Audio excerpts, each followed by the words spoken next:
արտադրությամբ։ Հաջորդիվ ներկայացված է պարույրը ծնողների հետ, հերթական անգամ հրաժեշտի պահին։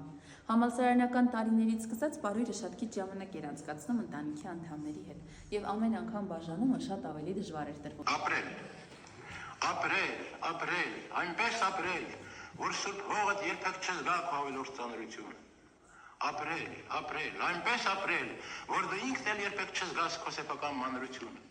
Ու թե հանկարծ անպետքություն քեզ համարես, թե ինքդ քեզ արհամարես ու համարես, քեզ հետ վիճի,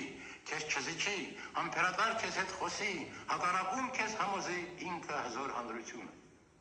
Ապրել, այնպես ապրել, որ ուրիշի խինդով խնդաս, որ ուրիշի ցնծությունով ինքդ էլ ցնծաս, ինքդ էլ թնդաս։ Լինես մնաս ամենքի հետ, նրանց կամքին հպատակվես, եսդ խառնես մեծ մենքի հետ, նրանց ցավով որ տապակվես։ Շրջապատելով եւ տաքանում էինք, երբեմն հենց այդպես տաքանալով քնում էին քուրսու կողքին եւ իհարկե